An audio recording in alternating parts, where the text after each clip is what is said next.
En representación del Instituto de Derecho Administrativo del Colegio Público de Abogados de la primera circunscripción de Corrientes,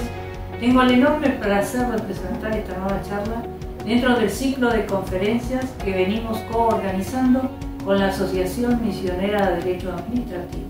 En esta oportunidad, presentar a la querida profesora Viviana Bonpland, quien se referirá a la evolución histórica del derecho de salud y el sistema de salud de la Argentina.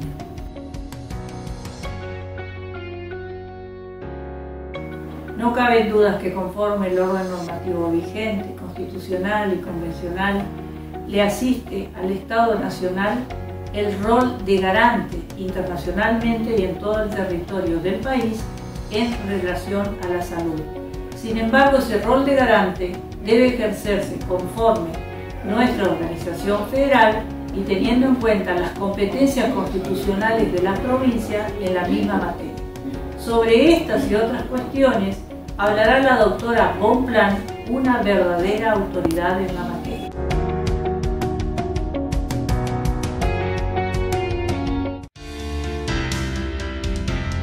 Hola, bienvenidos a todos, bienvenidos un sábado más a nuestro ciclo de disertaciones, organizada por la Asociación Misionera de Derecho Administrativo. Hoy tenemos la exposición, la ponencia de la doctora Viviana Bonpland, que estará hablando acerca de la evolución del derecho de salud y el sistema de salud en la República Argentina.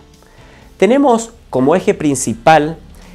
las disertaciones para poder mostrar al derecho administrativo desde diferentes facetas de la actualidad. Nuestra asociación es precedida por el doctor Matías Forés, que pudo organizar este evento en conjunto con el Instituto de Derecho Administrativo de la primera circunscripción judicial de la provincia de Corrientes, dirigido por la doctora Margarita Correa de Pallés. La doctora Viviana Bonpland es abogada egresada de la Universidad Nacional de Buenos Aires, es doctora de Ciencias Jurídicas y Sociales, Universidad Museo Social Argentino, especialista en Derecho Administrativo y Administración Pública, egresada de la Universidad de Buenos Aires en el año 2005, exdirectora general de Asuntos Jurídicos del Ministerio de Salud de la Nación a partir de 1991 por concurso hasta septiembre del año 2020. Actualmente, desde marzo del año 2020, es directora de posgrado de la carrera de especialización en Derecho Administrativo de la Universidad de Belgrano, UB, profesora titular de Derecho Administrativo de la Universidad Museo Social Argentino y adjunta por concurso de la Universidad de Buenos Aires, UBA, profesora en distintos posgrados, universitario en Derecho Administrativo y Derecho de Salud, autora de numerosos artículos y publicaciones sobre su incumbencia. Doctora Viviana Bonpland, tiene usted la palabra.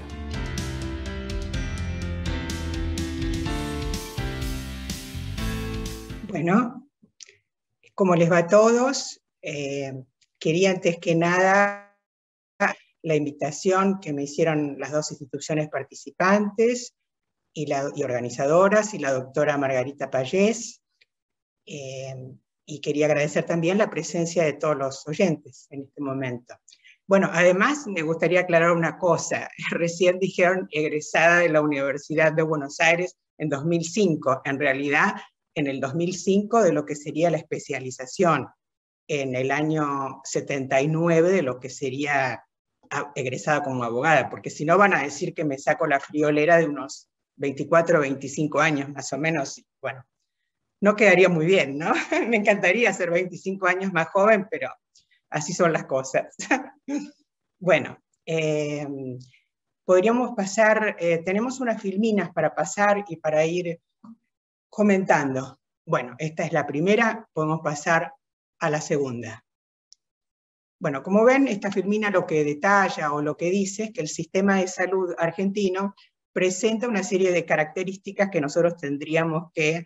enumerar, y está apuntando la filmina que todas esas características en realidad, que son dos básicamente, fragmentación federal y segmentación, pero estas características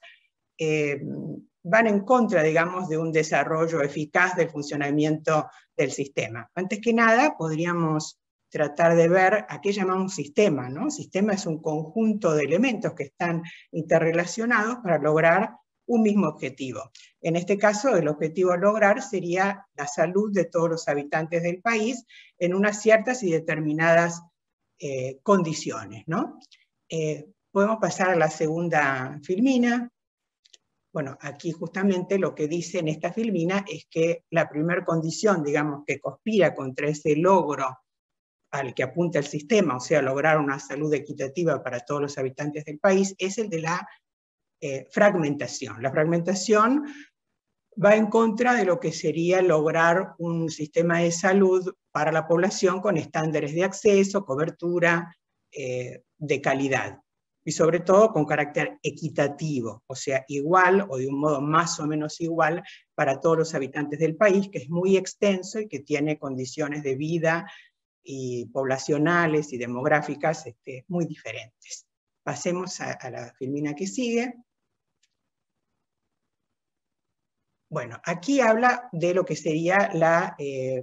fragmentación federal. La fragmentación federal contra lo que atenta entonces es contra la atención, como ya les dije, equitativa en materia de salud, es decir, contra el logro o el acceso a determinados estándares en materia de acceso, de cobertura y de calidad para ese servicio de salud. Y la fragmentación federal sabemos que tiene su origen en la propia Constitución Nacional, o sea, en 1853, cuando se reúnen 14 provincias para dictar la Constitución Nacional, allí se hace un reparto de competencias, las provincias retienen todo lo no delegado expresamente en la Nación, y lo delegado expresamente en la Nación, que por primera vez surge allí en el artículo 35 de la Constitución, una entidad diferente, ¿no es cierto?, que es la Nación, lo delegado expresamente va a ser de carácter exclusivo de la Nación, y todo lo no delegado, de un modo residual, va a quedar en las provincias. Eso hoy en día sigue igual, o sea, sigue igual porque con la reforma constitucional de 1994,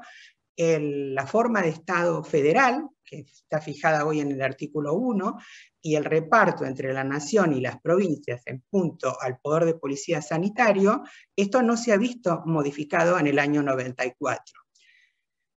Bueno, pasemos a la filmina que sigue. Bueno, acá en esta filmina está diciendo en parte lo que ya dije, ¿no? Recordemos que la provincia, las provincias se reservaron los poderes no delegados, y entre estos poderes se encuentra la posibilidad de legislar en materia de salud. O sea, el poder de policía sanitario en 1853 quedó entre los poderes reservados a las provincias, cosa que ya les había comentado. Pasemos a la filmina que sigue. Ahora, hay que hacer una aclaración. Yo estoy hablando del sistema de salud argentino, porque así es como se hace referencia en los libros. La mayor parte de la doctrina y bibliografía sanitaria habla, y no solo la doctrina y la bibliografía, sino también los periodistas, la gente, los conferencistas, todos hablan de sistema de salud argentino. En realidad hay que hacer una aclaración muy importante aquí, que estamos entre especialistas de derecho administrativo, porque no existe un sistema de salud argentino planificado como tal en la Constitución Nacional, ni en ninguna normativa de tipo legal. Lo que existe son,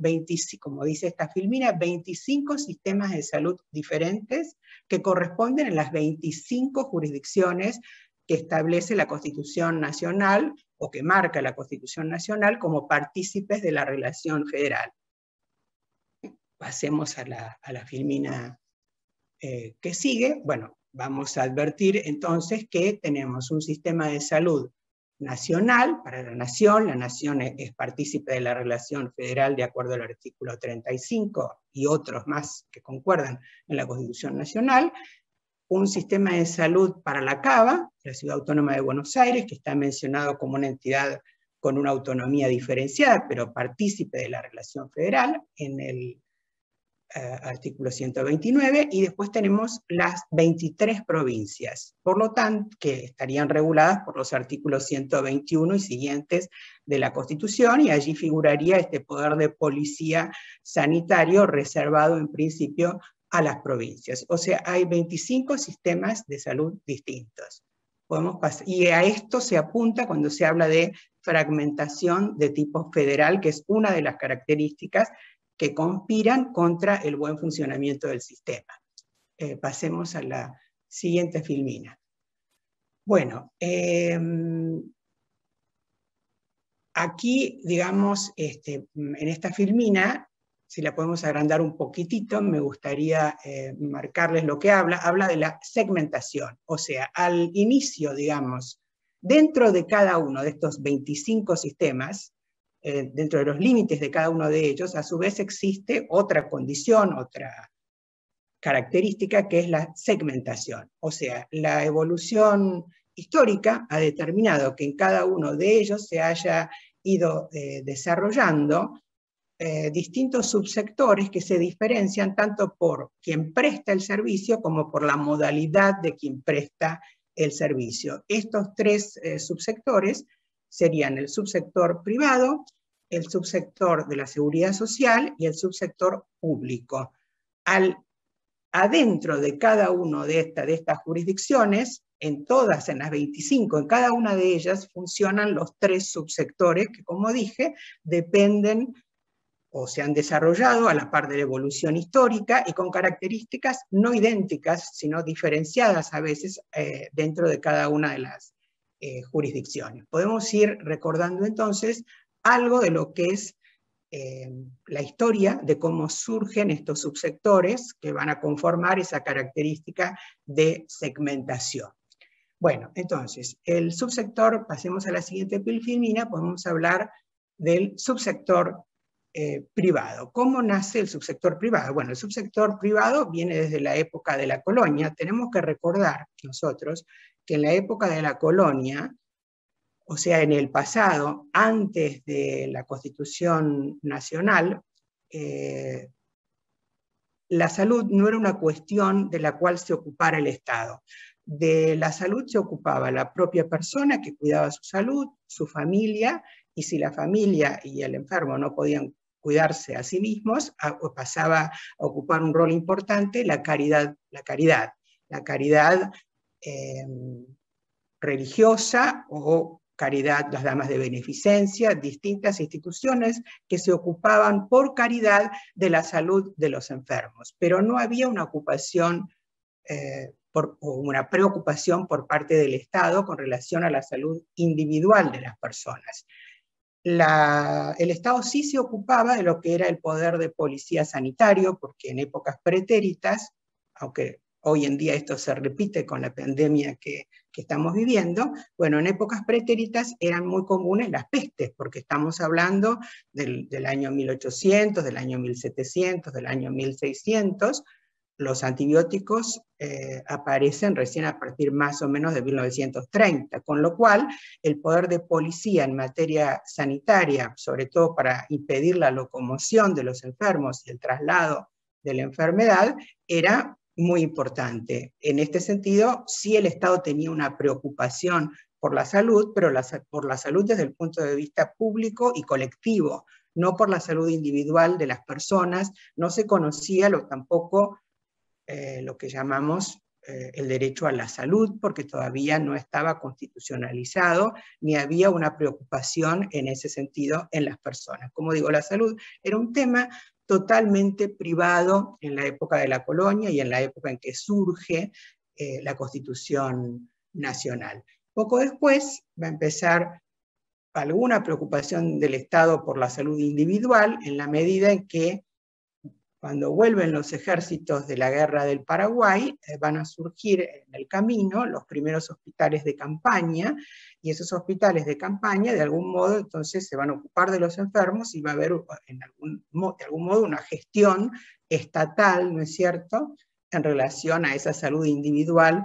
de los soldados. Y con el correr del tiempo, el Estado va a empezar a participar en el financiamiento de algunos establecimientos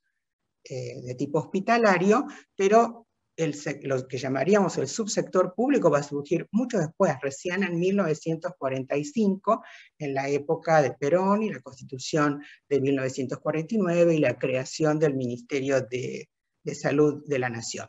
En esta época, estamos hablando de los comienzos del sector público, pero nos estábamos refiriendo al subsector privado. Como digo,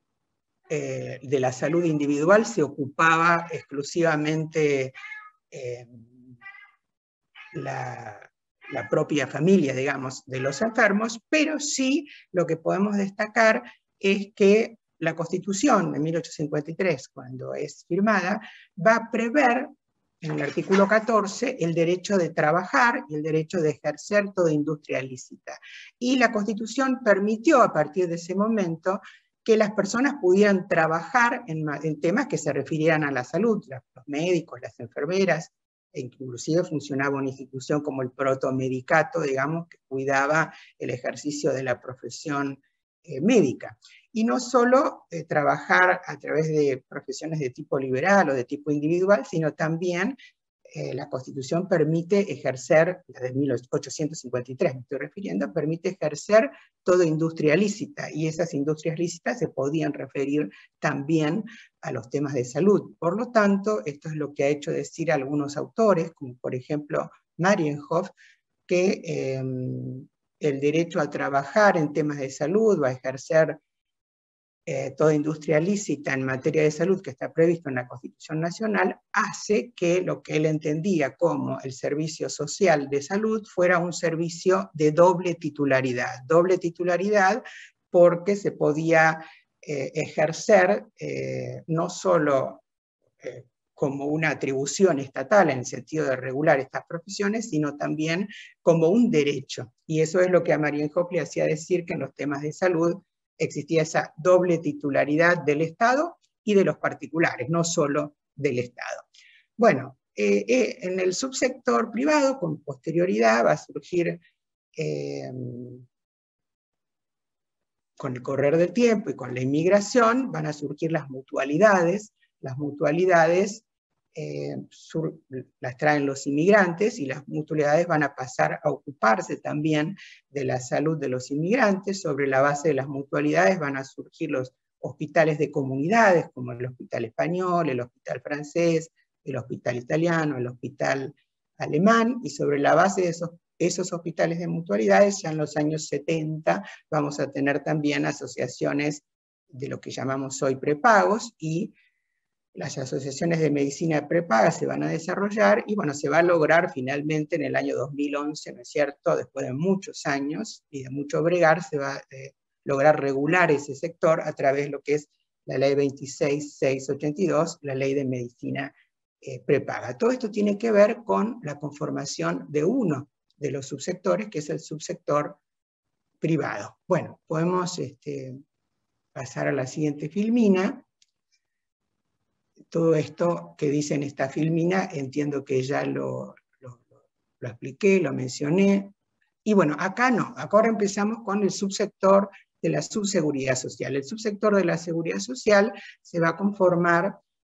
a partir de la Constitución del 49. La Constitución del 49 en el país va a reconocer el derecho a la salud de los trabajadores como un colectivo, y van a surgir los derechos individuales del trabajador, los derechos colectivos de los trabajadores, los derechos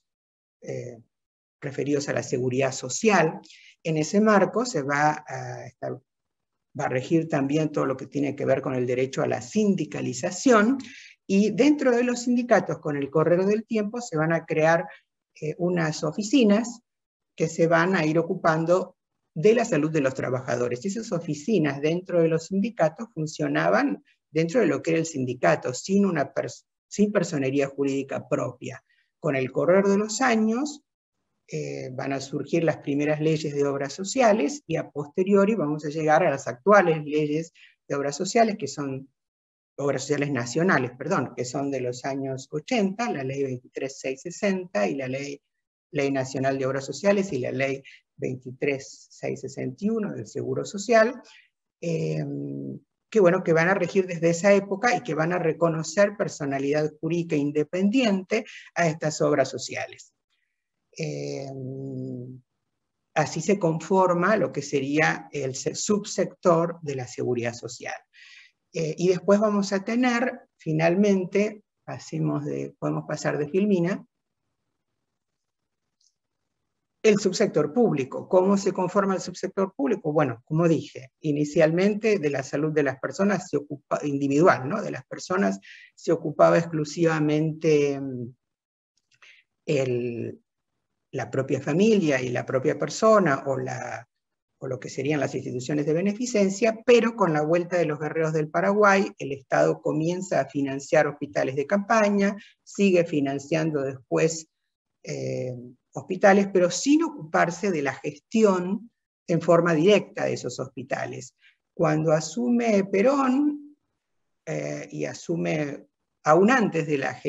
lo que sería la Constitución del 49, estamos hablando del año 45, Perón tiene como ministro de Salud a Carrillo. Carrillo tiene una visión, él está del 46 hasta el 54, tiene una visión muy centralista, digamos, de lo que era la salud pública concretamente, pero lleva adelante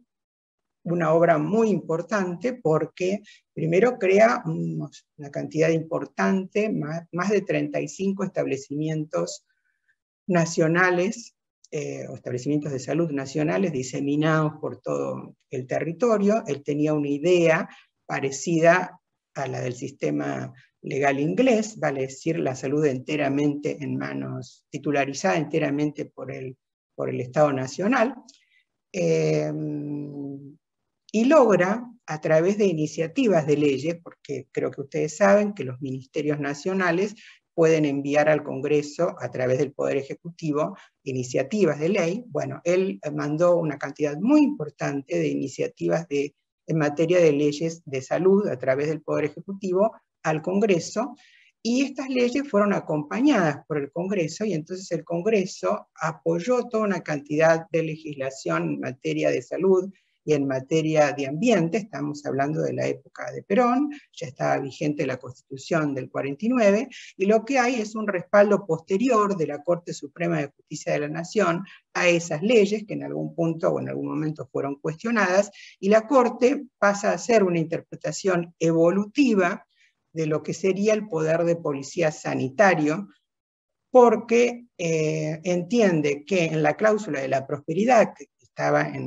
con la numeración vieja de la Constitución en el artículo 67, inciso 16, entiende que en esa cláusula, que si uno la lee no habla de facultades en materia de salud, pero bueno, de acuerdo a la interpretación evolutiva que la Corte impuso, dentro de esa policía de la prosperidad, estaría involucrado también el poder de policía sanitario, vale decir, así como las provincias, si ustedes leen hoy en el artículo 125, que no ha cambiado, digamos, desde 1853, cambió la numeración, pero digamos no el texto. Las provincias tienen una cláusula, digamos, de la prosperidad. La Nación, entonces, a través de esta interpretación evolutiva de la Corte, va a tener también una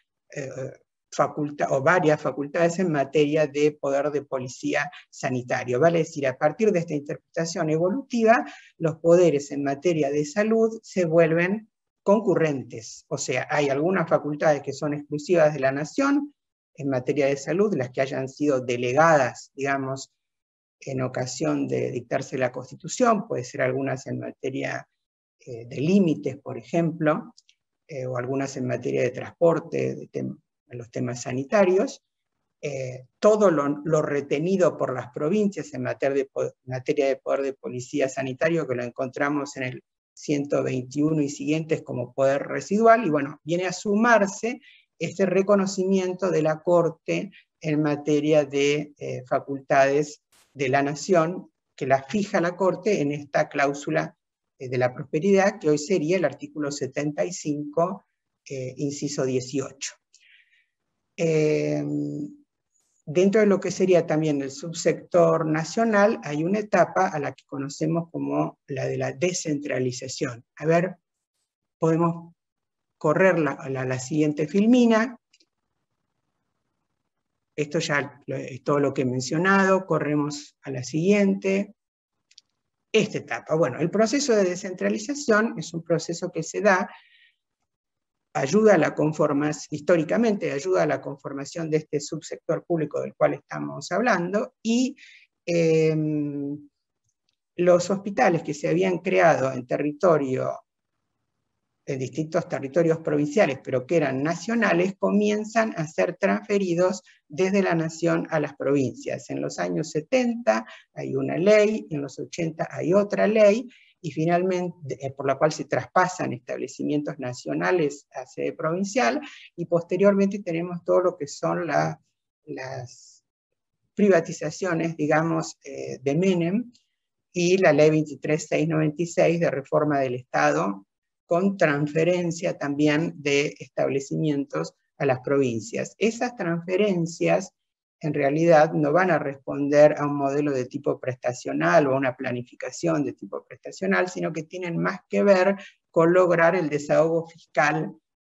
de la nación. Y esas transferencias se dan a partir de leyes nacionales, por supuesto que en todos los casos hubo una aceptación por parte de las provincias, porque no es el mero transferir, sino que es necesario que las provincias hayan aceptado esa transferencia para que la misma en realidad se concrete y se efectivice. Y cuando se dan esos traspasos, como todavía no estaba vigente la reforma del 94, que tiene un artículo 75, inciso 2, que habla del presupuesto y habla de que cuando se transfieren competencias se lo hace con el respectivo presupuesto, en aquella época se hicieron las transferencias sin el debido respaldo presupuestario y en muchos casos también sin los recursos humanos necesarios, porque meses antes de hacer las transferencias en muchos casos se había establecido un régimen de retiro voluntario y se habían jubilado las personas con más experiencia, o sea que se transfirió a las provincias establecimientos de alguna manera en malas condiciones, digamos, tanto en materia de lo que es presupuesto como en materia de lo que son recursos humanos. Esto, bueno, después va a depender de cada provincia cómo se hizo la gestión en el respectivo territorio, pero es lo que ocurrió con esta etapa o proceso al que llamamos de descentralización. Hay también en la época de los 70 más o menos un momento en que la OPS y la OMS, pero sobre todo la OPS, proclama que es necesario que en las Américas los ministerios de salud dejen de remar tanto para pasar a ocuparse de la regulación. Vale decir, dejen de llevar adelante un rol de tipo asistencial, a eso le llama remar la OPS, para pasar a dedicarse más a la regulación, porque desde la OPS entienden que la salud se gestiona mejor si se gestiona al lado de la gente. O sea, en ese sentido, la transferencia, digamos, de establecimientos a las provincias no se hizo con ese motivo, se hizo con el motivo de lograr el desahogo fiscal de la nación, básicamente, pero no era irracional que la salud se prestase cerca de la gente, en la medida en que se hubiesen hecho las transferencias con el respectivo presupuesto y con el respaldo de los recursos humanos que hacían falta para gestionar esos establecimientos. Y respondía a esa idea, a la idea que tenía la OPS, ¿no es cierto? El hecho de que la salud se prestase cerca de la gente, lo cual tiene lógica, ¿no? La nación, en realidad, en esta época, los años 70, y con esta impronta de la OPS y la OMS, pasa a mencionar el rol, lo que llaman el rol de rectoría de los ministerios de salud cuando regula. Pero en realidad ese rol de rectoría nunca se profundiza. El rol de rectoría es un rol que no tiene asiento constitucional, sino que tiene asiento en la doctrina de estos organismos internacionales en materia de salud, y tiene lógica también porque sería la contracara del rol de garante que hoy tenemos. O sea, tiene lógica que quien tiene que garantizar la salud por ser parte hoy de los tratados internacionales y ser el Estado Nacional, ¿no es cierto?, quien contrae responsabilidad internacional por los problemas en la prestación de salud y en la concreción de un sistema de salud efectivo, tiene lógica que quien es garante a la vez tenga el poder o la facultad de poder organizar el sistema de salud fronteras para adentro. Entonces, ese rol de rectoría, que podría haber sido profundizado por el Ministerio de Salud Nacional, no lo fue. O sea, teníamos una ley como la ley del COFESA, el Consejo Federal de Salud, que reúne a los ministros de salud de todas las provincias, y que hoy en día está funcionando y es mencionado a raíz de la pandemia, pero el COFESA no tiene los elementos suficientes en su ley de creación como para poder funcionar de una manera eficaz y eficiente, y habiéndose podido reformar esa ley en muchísimas oportunidades desde su creación hasta ahora, nunca se lo hizo. O sea que entiendo, y es una crítica, que el Ministerio de Salud Nacional, pese a invocar ese rol de rectoría, no lo ha querido profundizar ni efectivizar concretamente. Hubo épocas en que el COFESA, Consejo Federal de Salud, funcionó mejor, y hubo épocas en que funcionó peor, pero siempre ha sido un instrumento más bien de política. Un poco, como quien diría, más para la foto, digamos, que para ocuparse de realidades concretas, aunque hay épocas en que ha funcionado más. En punto A, ese rol de rectoría entonces fue más figurativo que concreto, y la Nación pasó con el tiempo a desarrollar, a pesar de que se decía, y desde la OPS decían que la Nación, los países, digamos, los ministerios nacionales tenían que abandonar el rol prestacional, la Nación transfirió los establecimientos a las provincias, pero de otro lado recreó ese rol prestacional a pesar de haber transferido los establecimientos a las provincias. ¿Y cómo lo recreó? Bueno, lo recreó a través de la creación de los llamados programas verticales de salud. O sea, en el Ministerio comenzaron a aprobar, en muchos casos aprobados por decreto, en otros casos aprobados por ley, distintos programas que se referían a patologías especiales, o que se referían al reparto de medicamentos, como el programa Remediar, o que se referían a un programa muy interesante como lo es el programa de médicos comunitarios, y a esos programas que ejercen su rol en concomitancia con las provincias, digamos, porque tienen una pata provincial, se los llama programas verticales y son también de tipo asistencial. Vale decir, la Nación que dijo o pretendió en algún momento abandonar el rol asistencial, sin embargo, no lo abandonó del todo a raíz de estos programas verticales. Y en los últimos tiempos, además, también continuó la Nación con este rol de tipo prestacional a través de los llamados SAMICs, o servicios de la comunidad, que se basan en la ley 17102, son servicios de atención médica, que permiten acuerdos interjurisdiccionales y que distintos actores, ¿no es cierto?, del sector salud unan sus fuerzas para atender distintos establecimientos que terminan siendo interjurisdiccionales y que en muchos casos son muy efectivos, como puede ser el Hospital Garrahan o el Hospital El Cruce, por ejemplo, que es un hospital de alta complejidad en provincia de Buenos Aires. El Garrahan está en la ciudad autónoma de Buenos Aires, y que participan varios actores de la comunidad junto con el Ministerio de Salud Nacional. En algunos casos también interviene la provincia y cogestionan de una manera interjurisdiccional estos hospitales a los que se los llama SAMICs. Hay unos cuantos hospitales SAMICs a lo largo del país, ¿no es cierto? Bueno, eso es todo lo que se refiere al rol de este subsector, que sería el subsector público, digamos, ¿no? Bueno, y entonces conviven estos tres segmentos que acabo de mencionar: subsector público, subsector de la seguridad social. Me olvidé de decir cuando hablé del subsector de la seguridad social que también surgieron obras sociales especiales, además de las sindicales, y obras sociales provinciales. Bueno, esos tres subsectores, subsector público, subsector privado y subsector de la seguridad social, coexisten en todo el país hacia adentro de cada una de las 25 jurisdicciones, y es lo que hace, podemos pasar a la siguiente filmina, a ver, perdón, es lo que Esto ya lo dije. Sigamos. También ya lo vimos. Bueno, dejemos acá. Esto es lo que me ha hecho decir, ¿no es cierto?, de que el sistema es, por un lado, fragmentado. Cuando digo fragmentado hablo de la fragmentación federal, y que tiene también una fragmentación de tipo sectorial, al que algunos autores dan en llamar segmentación, y que son estos tres segmentos: subsistema público, subsistema de la seguridad y subsistema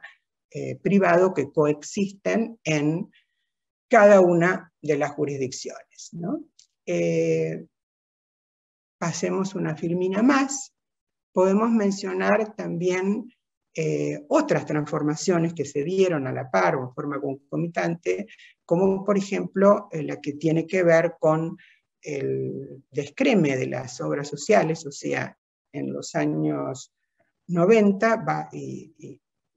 año 2000 van a surgir, ¿no es cierto?, la posibilidad de que los trabajadores elijan libremente entre obras sociales sindicales. O sea, aquellos que estaban en una obra social sindical no tienen que necesariamente afiliarse a la obra social que corresponde a su actividad, sino que van a poder elegir entre obras sociales sindicales, y con esto la mayor parte o una gran parte de los empleados con sueldos altos van a migrar a obras sociales que han hecho convenio con sistemas prepagos, y que el hecho de migrar a esas obras sociales les permite a estas personas tener los servicios de la obra social aunados con el prepago. Prácticamente muchas obras sociales se desprendieron de todo lo que es su actividad prestacional y la transfirieron a los prepagos de este modo,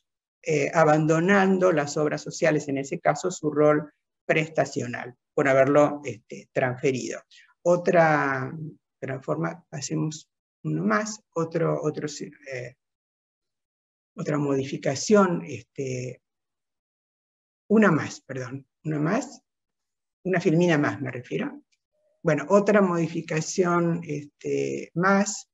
que se dio es que el país entra o ingresa en los años 70 y 80 en una transformación, porque se incorporan a raíz de la reforma de 1968 al Código Civil toda una cantidad de derechos personalísimos, y entonces dentro de estos derechos personalísimos comienzan a verse o a vislumbrarse reconocimientos de todo el tema que tiene que ver con la salud. Ya con la entrada en lo que llamamos la etapa o el estado de bienestar, ¿no es cierto?, con la Constitución del 49, ya había comenzado a considerarse al derecho a la salud no solo como un derecho de tipo individual, que así fue reconocido de algún modo en la Constitución nacional, aunque no estaba reconocido de un modo expreso, pero en la Constitución nacional se entendía que el derecho a la salud reposaba o se respaldaba en el derecho a la vida. Ni el derecho a la vida ni el derecho a la salud estaban consagrados en forma expresa en la Constitución nacional, pero siempre se los consideró de un modo implícito. Por supuesto que no con la fuerza que tienen hoy en día, pero podemos considerar que hay un reconocimiento del derecho a la salud a partir del reconocimiento al derecho a la vida en la Constitución nacional, y podemos considerar que en los años 70 y 80, con las modificaciones introducidas por la reforma del Código Civil, esto se profundiza, y hay una mirada de la salud no solo como un derecho individual, sino también como un derecho social, y esto se profundiza aún más con la reforma del 94 y con la introducción en nuestro ordenamiento jurídico de los tratados internacionales de derechos humanos, que van a reconocer en el texto de varios de esos tratados de derechos humanos que se incorporan al texto constitucional en las condiciones de su vigencia. Va a estar reconocido ahora sí de un modo expreso el derecho a la salud. Quiere decir que el derecho a la salud comienza a figurar entonces como parte de lo que serían las políticas sociales,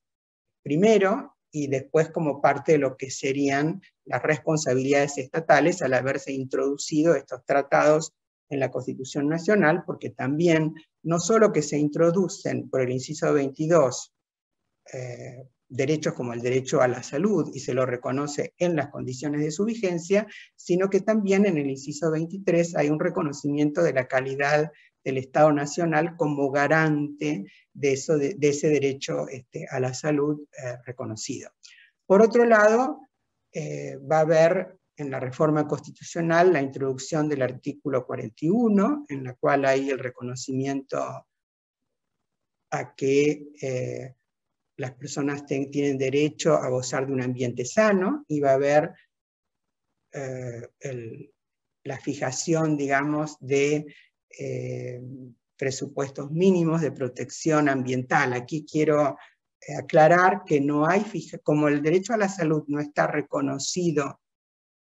en la Constitución Nacional, no están fijados unos presupuestos mínimos en materia de salud del mismo modo que lo están en materia ambiental.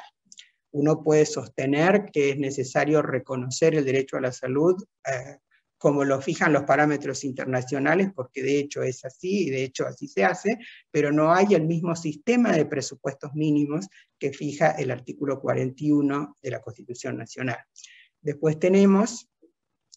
que en el artículo 42, entre los derechos, se introduce el derecho de los consumidores, y en la relación de consumo los consumidores van a tener derecho a la protección de su salud. Por este lado ingresa todo lo que es la medicina prepago en este artículo 42, prepaga en este artículo 42 de la Constitución Nacional, y va a salir más tarde, en 2011, la ley 26.682, que va a regular la medicina prepaga, ¿no es cierto? Bueno, pasamos esta filmina, bueno, ya la vimos.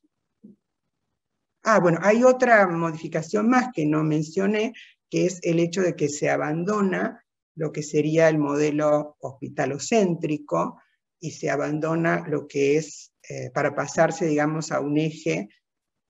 de reconocer que es el equipo de salud y la familia y el médico quienes, digamos, cuidan al paciente, y se abandona, digamos, ese principio de la hegemonía exclusiva médica, porque hay todo un reforzamiento de lo que tiene que ver con el principio de autonomía personal, y salen leyes protectoras, digamos, de esos derechos de los pacientes y de su autonomía personal, como puede ser la ley de derechos del paciente. Bueno, pasemos. Aquí en estas filminas, donde dice otras transformaciones, está todo esto que yo les voy comentando, referido a las transformaciones que surgen en este siglo XX. Cuando se incorporan los tratados internacionales en la reforma del 94, y en el inciso 22 dice que los tratados internacionales de derechos humanos se incorporan en las condiciones de su vigencia, está diciendo que es necesario recurrir a los organismos de interpretación que interpretan cada uno de los tratados a través de opiniones consultivas, en el caso del Pacto de San José de Costa Rica, y a través de observaciones generales, en el caso de los dos pactos, el de derechos civiles y políticos y el de los derechos económicos, sociales y culturales, que son los dos pactos europeos. Ahí funcionan lo que se llaman las observaciones generales. En ambos casos son documentos expedidos por los organismos de interpretación, porque el derecho a la salud debe interpretarse como rige a nivel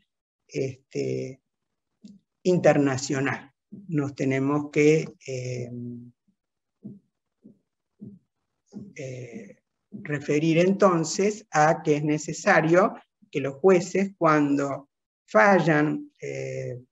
controlando un acto administrativo, o controlando un reglamento, o controlando una ley de la nación, los jueces cualquier juez en la República Argentina va a tener que hacer control de constitucionalidad, que es lo que ya hacían, más control de convencionalidad. O sea, es necesario que el derecho a la salud rija conforme las convenciones internacionales, que son estos tratados internacionales que el Estado Nacional se ha comprometido a cumplir, y del cual además es garante de acuerdo al inciso 23 del artículo 75, y por lo tanto cada juez hace control de convencionalidad a la vez que, o a la par que hace control de constitucionalidad en referencia al derecho de la salud. Y es de este modo en que se ejerce el último control. En realidad, la garantía al derecho de la salud se cumple a través de los tres poderes: poder ejecutivo, poder legislativo y poder judicial, no solamente a través del poder ejecutivo, sino que el poder ejecutivo cumple cuando aplica las leyes en forma general, o cuando cumple una sentencia por orden de un juez. El poder legislativo cumple cuando legisla, y el poder judicial cumple cuando dicta las sentencias, haciendo este control de constitucionalidad y este control de convencionalidad. Podemos seguir adelante con las filminas. Bueno, esto ya se los comenté. Esto también. Sigamos también. Más adelante. También lo hemos comentado. También. Seguimos. También lo hemos dicho. Bueno, hoy en día no solamente, hoy en día se impondría, es algo que es una deuda que tenemos y se observa en la gestión de la pandemia, que es necesario coordinar esas 25 jurisdicciones, coordinar de las fronteras para adentro, pero también es necesario coordinar a nivel internacional. O sea, se ha complejizado el panorama de lo que es a nivel estatal la salud, porque el Estado debe ser garante con relación a todos sus habitantes, pero además es responsable internacionalmente con relación a los países que forman parte de los tratados internacionales en que figura ese derecho de la salud y que el Estado nacional como tal ha firmado. Es necesario que el Estado nacional tenga en cuenta, así como los estados, a su vez, los estados provinciales. Si bien el responsable a nivel internacional es el Estado nacional, los estados provinciales también son garantes del derecho a la salud a través de sus respectivas constituciones. Y la Ciudad de Buenos Aires también, a través de su constitución, es responsable de efectivizar el sistema de salud que tiene a su cargo. Y el Comité de Derechos Humanos ha dicho que cuando existen incompatibilidades entre el derecho interno y los pactos, bueno, el artículo 2, por ejemplo, del Pacto de Derechos Civiles y Políticos, exige que el derecho o la práctica interna, en ese caso, se modifiquen para cumplir con las normas del pacto. O sea, va a prevalecer en ese caso, o van a prevalecer las garantías sustanciales del pacto, ¿no? A igual conclusión se arribó en el marco de lo que sería el Pacto de Derechos Económicos, Sociales y Culturales, porque hay una observación general 9, que es del año 98, que afirma que los estados tienen que modificar el ordenamiento jurídico interno en la medida necesaria para dar efectividad a las obligaciones. Y lo mismo pasa de algún modo hacia adentro, en el sentido de que las provincias, de acuerdo al artículo 5 de la Constitución Nacional, les leo el artículo 5 para ser fiel a su letra, dice: cada provincia dictará para sí una constitución bajo el sistema representativo republicano, de acuerdo con los principios, declaraciones y garantías de la Constitución Nacional, y que asegure su administración de justicia, su régimen municipal y la educación primaria. En materia de salud, recordamos que las provincias retienen el poder de policía sanitario original, pero a su vez la nación tendría facultades en materia de poder de policía sanitaria basadas en esta interpretación evolutiva que ha hecho la Corte con relación al poder de policía, que está en el 75, inciso 18 de la Constitución Nacional, y también tendría la nación facultades derivadas de los convenios internacionales, porque los convenios internacionales son una parte de lo que sería el derecho internacional, y la nación y el Estado nacional tienen delegados como facultad el ocuparse de las relaciones internacionales. Lo que tenemos que recordar básicamente es que por el juego de unos u otros artículos, las facultades en materia de salud son concurrentes y es necesaria esa coordinación en el aspecto interno, y a su vez es necesario también coordinar, como dije, en el aspecto externo para poder estar a tono con esta responsabilidad internacional que le cabe al país en materia de salud. Bueno,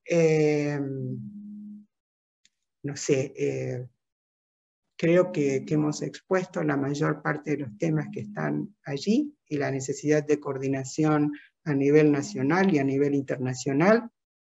No sé si tienen preguntas que formular o cosas que no han quedado claras.